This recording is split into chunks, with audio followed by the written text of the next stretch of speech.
नमस्कार, आप देख रहे हैं क्राइम रिपोर्ट सर्च। खबर कौशाम्बी से। हॉट सीट सिराथू विधानसभा क्षेत्र में चुनाव प्रचार के दौरान भाजपा एवं सपा कार्यकर्ता आपस में भिड़े। डिप्टी सीएम के बेटे पर लगाए गंभीर आरोप।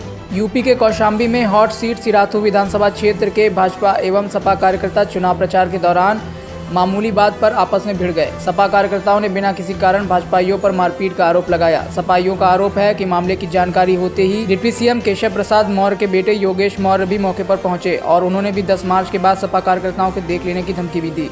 मामले की जानकारी जब सिराथू विधानसभा क्षेत्र की सपा प्रत्याशी पल्लवी पटेल को हुई तो वह अपने सैकड़ों समर्थकों के साथ गांव पहुंची। मारपीट की सूचना होते ही इलाकाई पुलिस एवं सिराथू सीओ भी पहुंच गए। उन्होंने स्थिति को नियंत्रित कर लिया।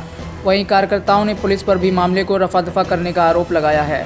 केशव मौर्य मुर्दाबाद, केशव मौर्य मुर्दाबाद, गुंडागर्दी नहीं चलेगी। नहीं भैया, वो तो बोलवा लो।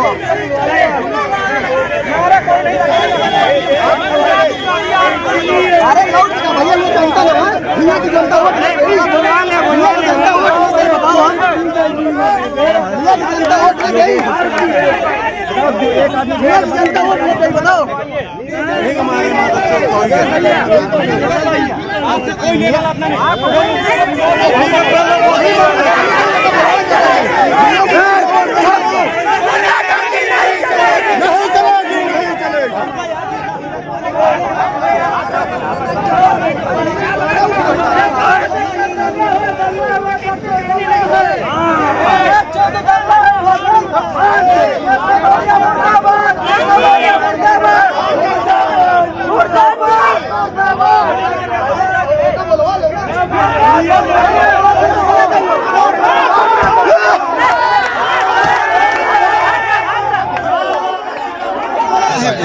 देखिए, आप सभी जानते हैं कि चुनाव का माहौल है और ऐसे में हम दूसरे चेक तांडा रोड की तरफ अपने कार्यक्रम कर रहे थे और तभी हमें सूचना मिली कि हमारे जो कार्यकर्ता, हमारे समर्थक जो प्रचार पे निकले हैं, उसमें से कुछ लोग यहाँ पर दुकान पे खड़े होकर के समोसा खा रहे थे।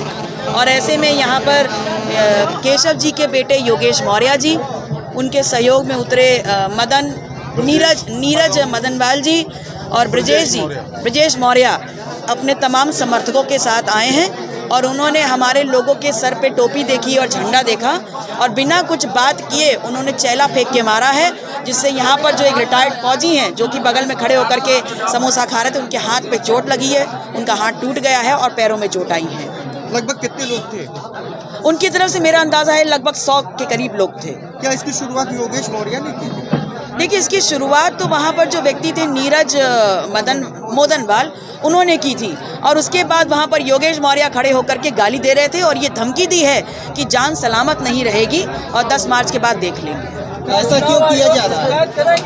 देखिए, मुझे ऐसा लगता है कि एक खिसियाहट है जो कहीं ना कहीं पनप रही है उस खेमे में और उसका ये रिएक्शन है जो हमारे कार्यकर्ताओं को देखते ही उन पे झपट रहे हैं खिसियानी बिल्ली की तरह। शिकायत करेंगे? देखिए, मैं अभी फिलहाल तहरीर देने जा रही हूँ यहाँ पर थाना अध्यक्ष को और उसके बाद निसंदेह इस प्रकरण की शिकायत हम चुनाव आयोग को करेंगे। हम चुनाव में उतरे हैं और तमाम जो आचार संहिता लगी हुई है और चुनाव आयोग के द्वारा जो भी दिशा निर्देश जारी किए गए हैं, हम चाहते हैं कि उसका पालन करते हुए शांतिपूर्ण तरीके से चुनाव हो। क्या लगता है 27 फरवरी को निष्पक्ष मतदान हो पाएगा ऐसे? देखिए, मुझे ऐसा लगता है कि जिस प्रकार की हरकतें वो कर रहे हैं और उकसाने का काम कर रहे हैं, मैं आप लोगों से सिर्फ इतना कहना चाहूँगी कि मैं पटेल समाज की बेटी हूँ और अगर मेरे समाज के ऊपर निराधार कारणों की वजह से अगर इस प्रकार का आतंक का साया फैलाया जाएगा तो मैं केशव जी को, उनके बेटे को, उनके भतीजे को, उनके साले को, सभी को चेतावनी दे रही हूँ कि अपनी मर्यादा में रहें और गुंडाई छोड़ दें। कहीं ऐसा ना हो कि 10 मार्च के बाद मुझे उनको देखना मिल जाए, वो भी मुझे देख लेंगे और मैं भी उनको देख लूँगी। तो समोसा भी खा रहे थे, आपस में बातचीत भी कर रहे थे हम लोग, वो लोग रैली निकाल रहे थे। तो एक लड़का था, कोई भी था, वो प्रचार करके अपना आ रहा था, समाजवादी का झंडा लिए था, वो भी वहीं पे था। तो ये लोग अचानक से बाइक रैली पे थे, कम से कम 100 लोग थे। नीरज मोदनवाल सबको रोकता है और उतारता है और सबको मारना शुरू कर देता है। नीरज मोदनवाल बिना कौन किसी है? बात नीरज मोदनवाल नारा का रहने वाला है। वो कौन है ये मुझको नहीं पता है। नीरज मोदनवाल मैं उसका नाम जानता हूँ। मेरा नाम जय प्रताप सिंह है। आप मौजूद थे? मैं मौजूद तो मेरे साथ भी घटना हुई है। हम 3 लोग थे, हमको मारा गया है। आपका ये कुर्ता देख के कहीं ऐसा तो नहीं समझे कि ये सपा के लोग हैं, ऐसा इस वजह से मारपीट की? कपड़ा है, कपड़ा तो हर आदमी पहनता है, जरूरी थोड़ी किसी पार्टी का आई हो। किसने मारा है आपको? नीरज मोदनवाल और उसके साथ कई लोग थे, उन्होंने हमको मारा है। उसके बाद वो लोग गांव की तरफ जितने चौराहे पे लोग थे सबको दौड़ाया है। अच्छा, मारपीट के बीच एक बार भी ये कहा कि आप सपा का प्रचार क्यों कर रहे हैं? ऐसा कुछ प्रचार कुछ नहीं, वो कुछ नहीं बोले हैं, बस आए सीधे मारना शुरू कर दिए हैं। भाजपा के लोग हैं कुल मिला के। भाजपा के लोग थे, भाजपा की रैली निकल रही थी। उसके बाद योगेश मौर्य भी आए थे, यहाँ पे खड़े होकर दादागिरी दिखा रहे थे। क्या कह रहे थे? वो कह रहे थे चलो मैं सबको देख लूंगा। कौन है योगेश मौर्य? कौन है? योगेश मौर्य, केशव प्रसाद मौर्य के भी लड़के। तो किन लोग को देख लेंगे? क्या हुआ? किन लोगों को देख लेंगे योगेश मौर्य? हम लोगों को, जितने लोग वहाँ पे थे।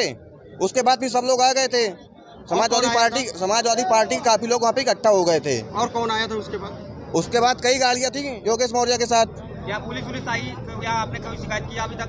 पुलिस आई थी, पुलिस न्याय नहीं करवा रही थी, बल्कि सेटलमेंट करवाने की बात कर रही थी। कह रही थी कुछ ले दे के इतना सेटल कर लो। कौन ऐसा कौन कह रहा था पुलिस में से? पुलिस वाले कह रहे थे, उल्टा हमको धमका रहे थे, कह रहे तुम्हारा चालान कर नाम देंगे। बता दीजिए। नाम जय बताइए। प्रताप सिंह।